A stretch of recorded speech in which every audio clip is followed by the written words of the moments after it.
of weird things played on TV when I was a kid. Things that, in some cases, I feel like I made up. As it turns out, I didn't actually make those things up. They were real. So, do you remember?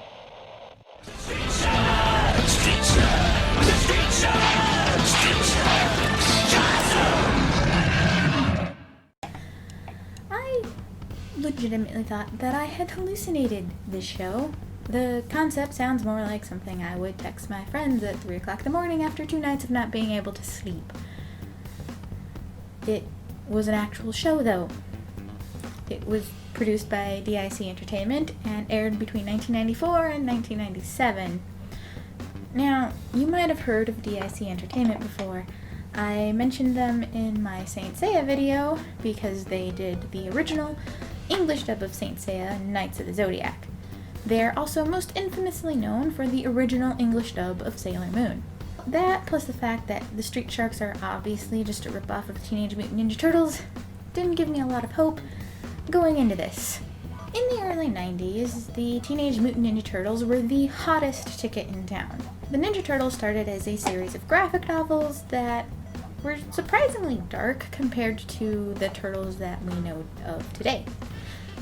Sales of those graphic novels were so good that someone got the bright idea to make a line of children's toys based off of them. Now, the best way to sell any product is to advertise. And in the 90s, people thought that the best way to sell toys was to make a show based off of those toys. This was actually a trend that had started in the 80s and resulted in shows like Transformers, He-Man, and My Little Pony. There were attempts to curb this trend in the mid-90s. The FCC started creating regulations to try and keep shows from being little more than extended advertisements.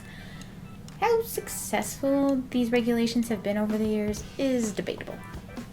The Teenage Mutant Ninja Turtles were not exempt from the trend of let's make a show to sell toys. So, along with the original release of the toys, there was a cartoon.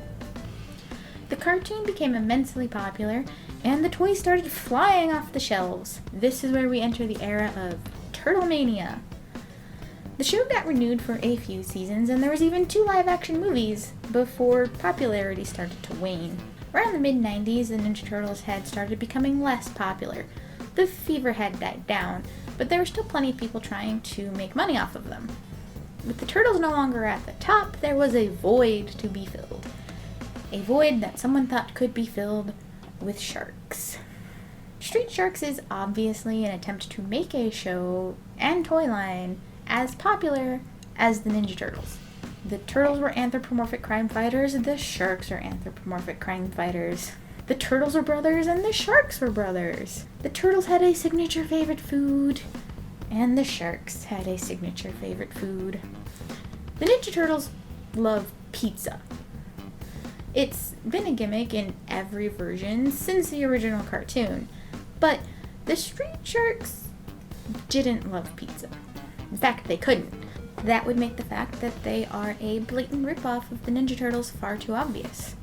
So instead, they love burgers and milkshakes. They were even offered pizza in an episode and scoffed at the idea. How dare you offer us the inferior food that is pizza? Maybe I'll go get something. Pizza okay? Pizza? Oh, come on. No. I know this is supposed to set them apart from the Ninja Turtles, but who scoffs at pizza? This series is also very painfully a product of the 90s. The way the characters speak and act is stereotypical of the era, and even their clothes scream 1994. At first I was a little disappointed in the lack of bad 90s slang, but then they started saying "jawsome," and I couldn't stop myself from saying "jawsome" for days afterwards, so I guess that makes up for it. Street Sharks had 3 seasons, the 3rd one being the longest. Season 1 is essentially just a pilot. It's only 3 episodes and is the origin story of the Street Sharks.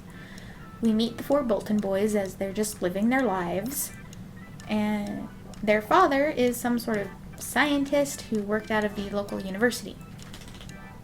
He and another scientist, who would become the primary villain of the series, worked on a machine called the Gene Slammer. The evil Dr. Paradigm disposes of Dr. Bolton and tricks his sons into coming down to the university. He then captures the boys and uses the Gene Slammer to experiment on them, turning them into the Street Sharks. The transformation doesn't happen right away, though. At first, it doesn't seem like the Gene Slammer really had any effect on the boys, and Dr. Paradigm just wants them out of the way. So he has his henchmen dispose of the bodies in a ditch. The boys eventually wake up in that ditch and decide to go get burgers. Because that is absolutely what you do after you wake up in a ditch, especially if the night before you were attacked by a mad scientist who admitted to getting rid of your father. While they're eating their burgers, the boys begin to transform into hideous shark-human hybrids. They scare the crap out of the burger vendor, a man with a cart selling burgers in the middle of the park. This bothers me because the logistics don't make sense. This is clearly a hot dog cart, but the man is selling burgers. I mean, how did he cook them? How did he keep them warm? I guess it doesn't really matter because once the boys start transforming, they eat the cart. In the middle of the afternoon, 4 boys transform into hideous human shark hybrids, scare the crap out of the man who sold them their food, and then proceed to eat all of the food he has and his cart. They rip it apart and eat everything except for a spatula, which they use to check themselves out. They seem a little confused about this, but they get over it pretty quick. Listen, I have the emotional range of a postage stamp, but even I would find all of this a fairly traumatic experience to live through. They don't even seem all that concerned about what happened to their dad. At least not until the police start hunting them down, because Dr. Paradigm set them up to take the fall for his crimes. In fact, the entirety of their conflict with Dr. Paradigm revolves around the fact that he publicly states that Dr. Bolton is the one that created the Street Sharks. These are the shark creatures before their famous geneticist father played Frankenstein with their DNA and turned them into street sharks. That's a lie! Dad! Totally outrageous! What? They don't care that he might have killed their father. They don't care about finding out what happened to their dad. They only care about the fact that the villain is besmirching his good name. Priorities, I guess. I'm not sure if anything I just said makes any kind of sense, and I apologize for that, but it's really hard to organize my thoughts about this show because it's just so nonsensical that I don't know how to organize my thoughts on it. Despite that, season 1 was actually a good time. My friend George and I watched it together and had an absolutely fantastic time. Nothing made sense and it was hilarious. So. I don't know what to say.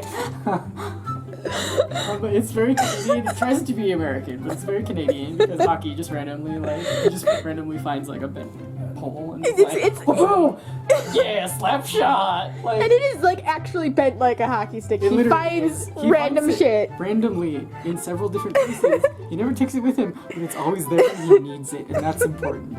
Anyways. Yeah, I don't know what I just watched, but that was some stuff. There are 2 more seasons. I can't believe I remember this show. Oh my god. It's trying really hard to be the Ninja Turtles. But it can't be exactly the Ninja Turtles. So they absolutely had to they had to see, would you guys like some pizza? Nah, No. pizza's gross. Yes. Okay, what about hamburgers and milkshakes? Yeah. Oh my god. What even was this show? It's great. Don't get me wrong. It is like the most 90s thing I've ever seen, and it's hilarious, and it's trying so hard to be American, but it's so Canadian. It's so painfully 90s. Like, everything about it screams, like, what's cool today in 1994 when they, like, storyboarded this shit. Like, nothing looks normal. They said righteous in one episode too. Jossum!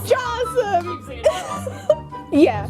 Everything about this show is we're trying too hard. Yeah, we're trying too hard to not be Teenage Mutant Ninja Turtles. Yeah. Yes, they're gonna, like, Teenage Mutant Ninja Turtles go into a manhole. Nah, we're gonna have them go into A dumpster. dumpster randomly. It's red. You can't. You like that's the one. You can't like confuse it with anything else. It is the red dumpster. Yes. But they open a dumpster and they fall in, and all of these shark characters are in fact too large to fit in this dumpster. But they all fit in this dumpster, and then it turns out it's a slide to like their secret base that like the stoner dude has. Yeah, and the stoner dude's like, yeah, so it's under the university and the comic book shop. Yes. It's really important. And the whole thing is under the ice rink, so the Canadian is showing. Oh yeah, and they even show like a hockey player, like what did they had a periscope? They had a periscope kind of in the middle of the rink. Center ice. They had a freaking periscope and it goes up and it's like it shows the captain and he doesn't even fucking notice. No, I don't get it. He doesn't notice the periscope going under the center ice. He doesn't even like stop and be like, oh, that's weird, eh? Like no. Things went downhill very fast in season 2. The first few episodes were about the same quality as season 1. The animation was honestly pretty impressive. Not that it was great, but it was a lot better than I was expecting. I thought they were going to end up reusing a lot of footage from previous episodes, but it was all new, so that was kind of nice. Kind of gave off the impression that they were at least trying. Then episode 5 happened. This is the episode where they introduce a character named Moby Lick. Moby Lick. Alright, listen. This is the episode that broke me. Those nice things I said about the animation? Not a thing anymore. This episode was made entirely of red flags. And I know the target demographic for this show was 7-year-old boys, but I would argue that even 7-year-old boys would think this episode was weird. At some point in the episode, Dr. Paradigm, who still has a really cushy job at the university despite being an obvious supervillain, asks his next victim to go out onto the flagpole to get his pen because he left it there. And the boy just backflips out the window to do it. As if people just casually leave pens on flagpoles outside their office windows and parkour is the expected retrieval method. I can't.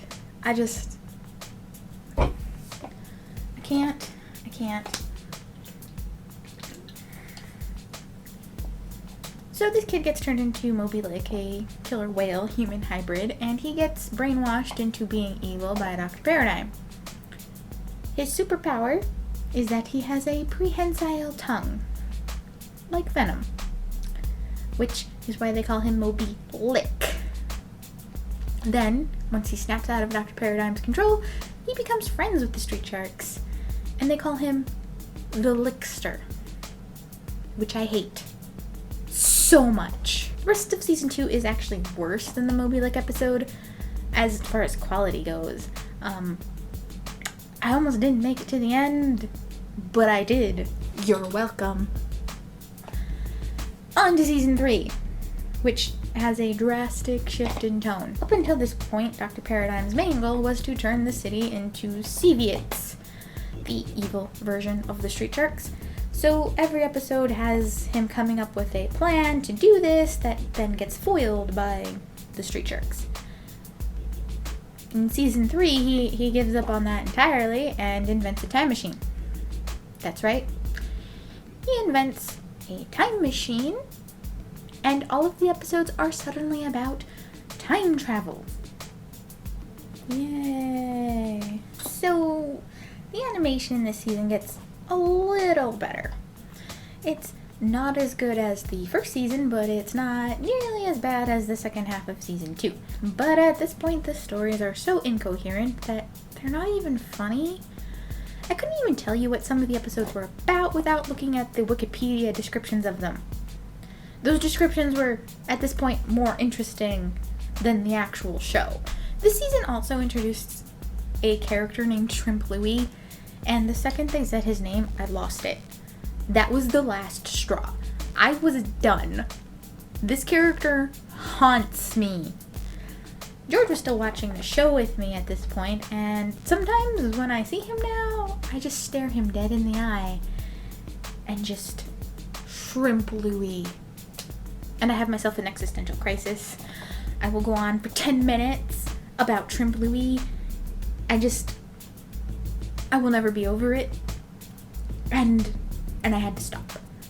I couldn't keep watching this show.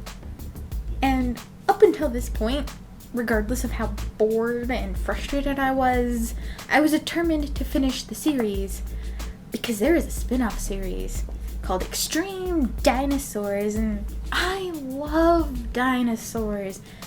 And at some point in season 3, they're supposed to introduce the dinosaurs, and I was determined to see those dinosaurs because they're from space, and I didn't make it. I do not know what these dinosaurs look like.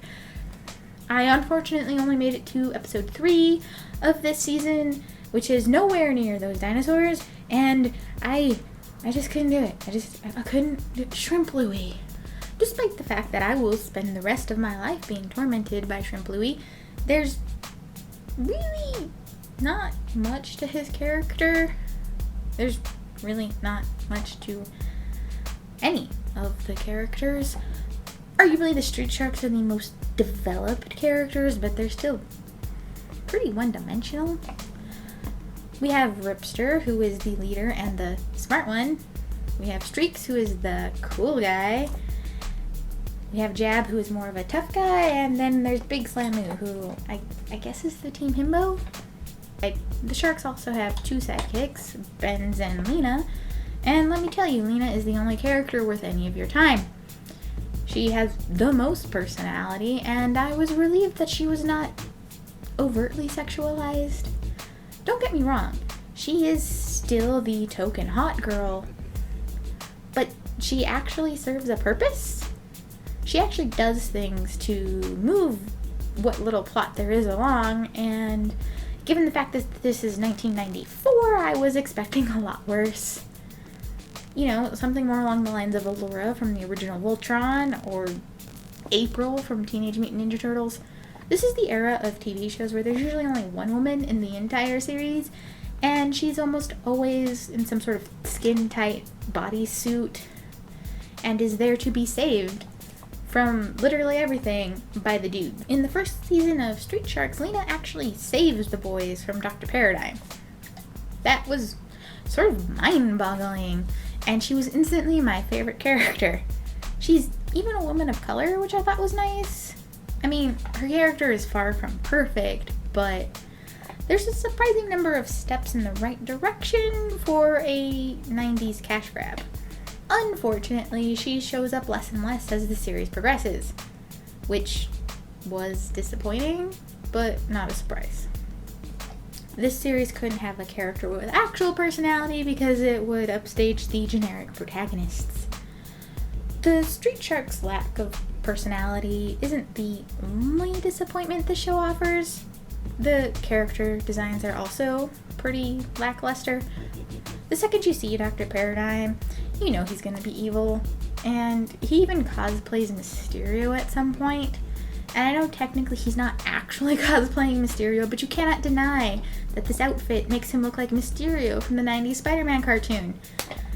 And all of the creatures, the Street Sharks included, are for the most part just really buff dudes with animal heads.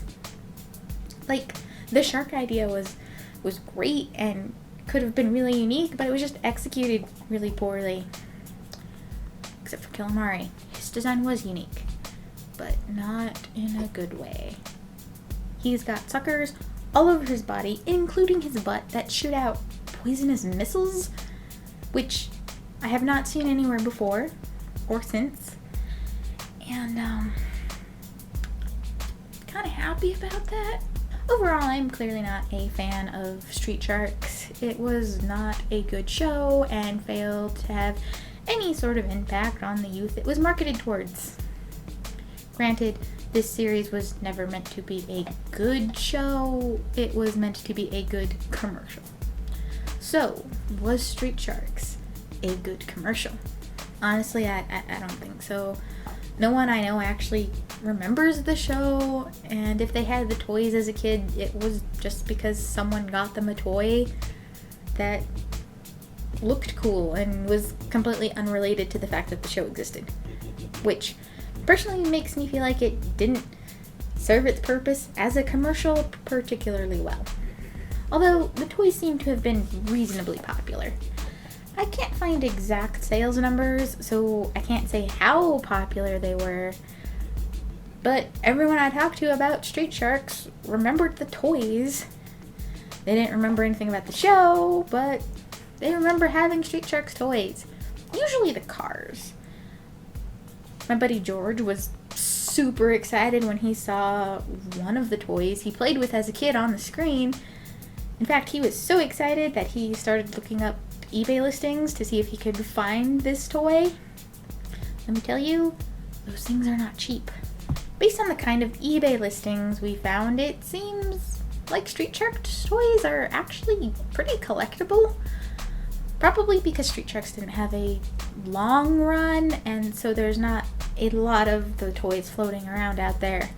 But people do care about them, and in fact, they care about them enough that some of these toys are now worth thousands of dollars. Which is absolutely insane to me. Original Furbies don't even cost that much money, and most people actually have really strong opinions about Furby. Like, Furby wasn't just a toy they happened to have that I reminded them of. Furby was a phenomenon. Street Sharks, I don't know what Street Sharks was, but I have done my civic duty as a historian and archived its existence.